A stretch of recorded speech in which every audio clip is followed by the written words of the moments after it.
Puede que alguna vez hayas sufrido una infección de orina. Esa molesta sensación de escozor al orinar, de que tienes que ir continuamente al baño, que no terminas de vaciar del todo, incluso puede que al limpiarte hayas visto el papel manchado con algo de sangre. Incluso puede que esto te haya sucedido en más de una ocasión. Quizás te preguntes, ¿por qué ocurre? ¿Por qué me pasa a mí? ¿Y qué puedo hacer yo para mejorar esto? Hoy, en la consulta de Juan, hablaremos de las infecciones de orina. Pero, ¿cuál es la causa?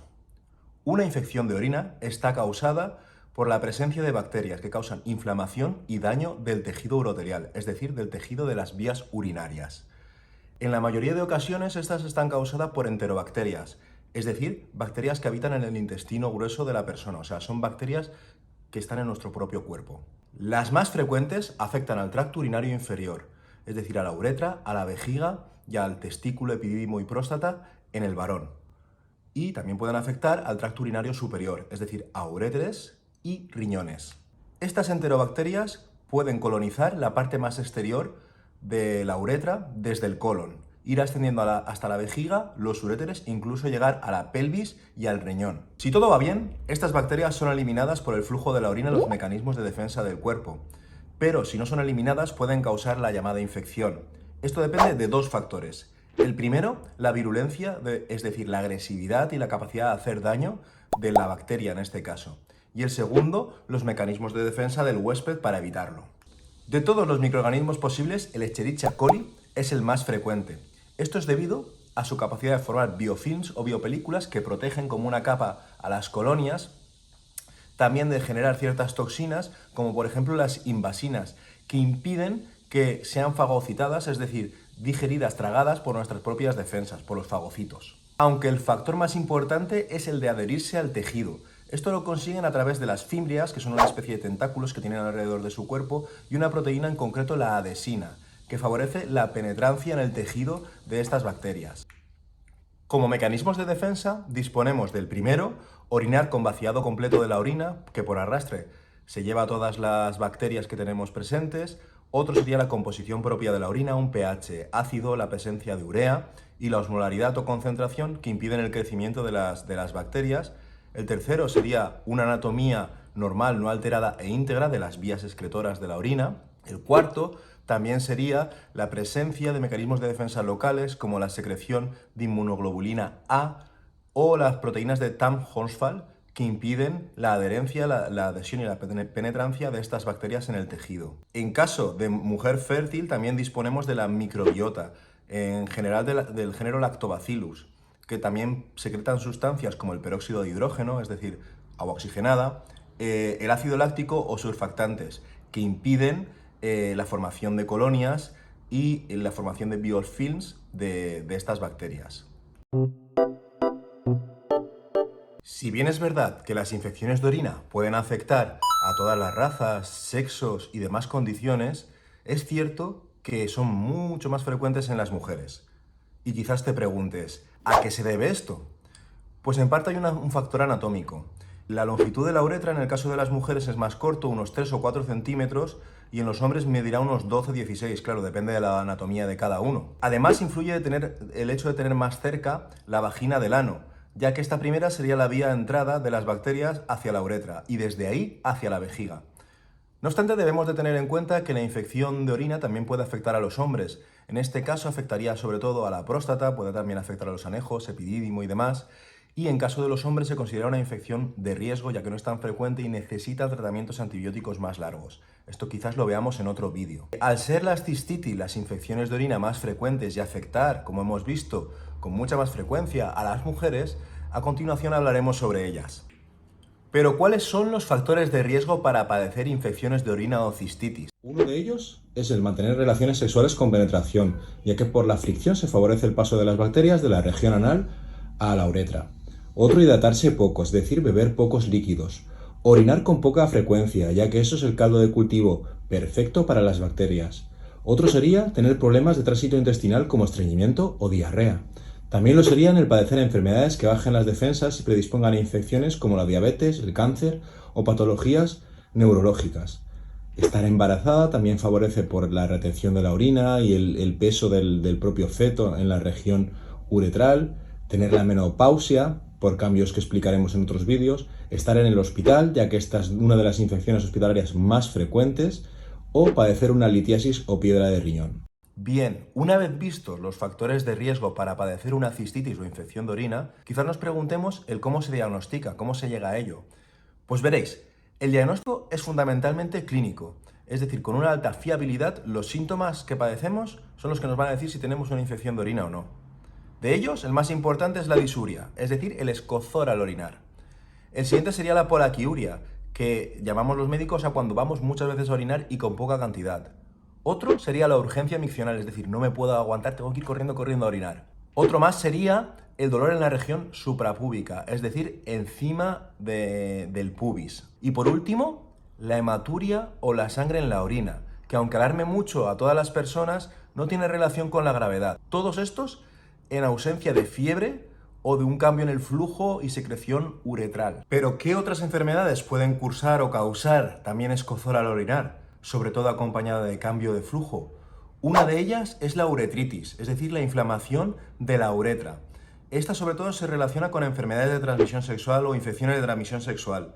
Se debe sospechar en mujeres jóvenes y en ciertas situaciones, como un cambio reciente de pareja, promiscuidad sexual, ausencia de respuesta al tratamiento de la cistitis y pareja afecta de una infección de transmisión sexual, claro. La vaginitis sería otra de estas causas.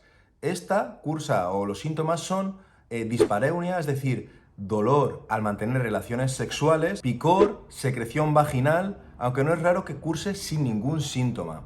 Debe sospecharse ante un flujo de características diferentes al habitual y sobre todo maloliente. Pero llegados a este punto, ¿no hacemos ninguna prueba más? Pues ante una mujer con una cistitis no complicada, no es necesario realizar ninguna prueba de orina, ya que no aumenta la eficacia del diagnóstico. Sin embargo, ante la duda, si no lo tenemos claro, sí que se puede solicitar una tira reactiva de orina. Sobre todo esta nos apoyará si salen los nitritos y los leucocitos positivos en la tira. Sí que es verdad que tendremos que solicitar un urinocultivo ante infecciones de repetición o también en el caso de que la paciente empiece con fiebre, dolor en la fosa renal, náuseas y vómitos, ya que habría una sospecha de pielonefritis. También solicitaremos urinocultivo en mujeres embarazadas que presenten clínica de cistitis. Cuando pensemos en la posibilidad de una malformación en las vías, sí que estaría indicado realizar una prueba de imagen, como por ejemplo una ecografía de vías urinarias. Pero, ¿cuál es el tratamiento?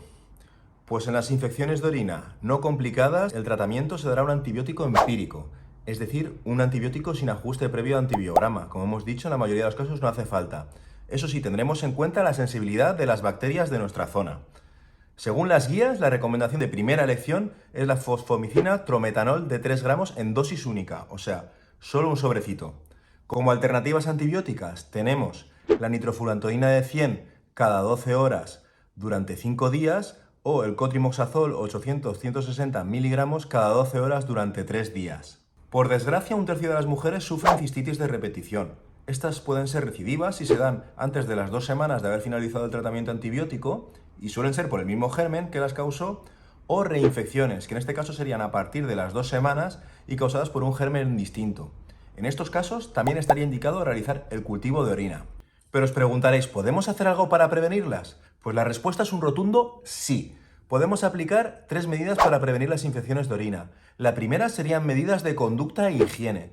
La segunda sería la profilaxis o prevención antibiótica. Y la tercera, la profilaxis o prevención aplicando otras medidas. Lo veremos a continuación.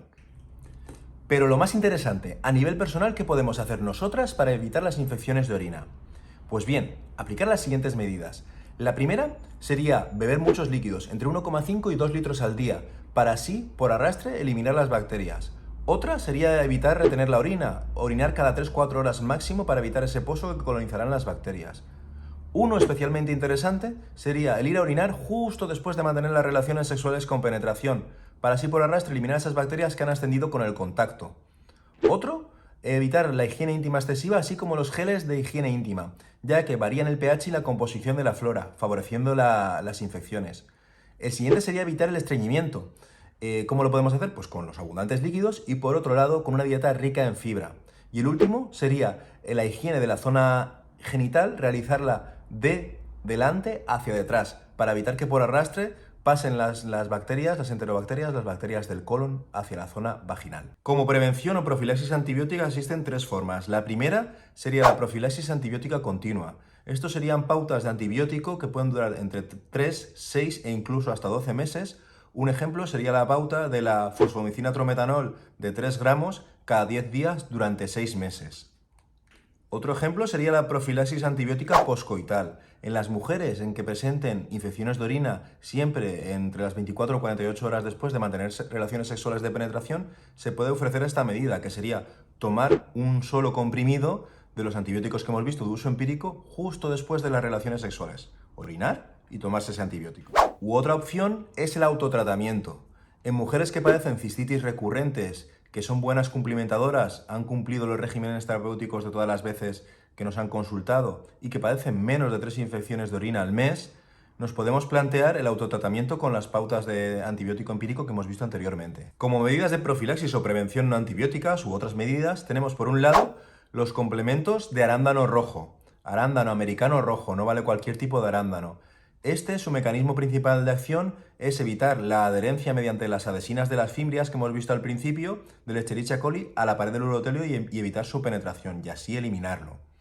Otros serían los probióticos del género Lactobacillus. Estos, como hemos visto, producen peroxidasas y distintas sustancias que evitan la colonización bacteriana de Escherichia coli y las otras bacterias causantes de infección de orina.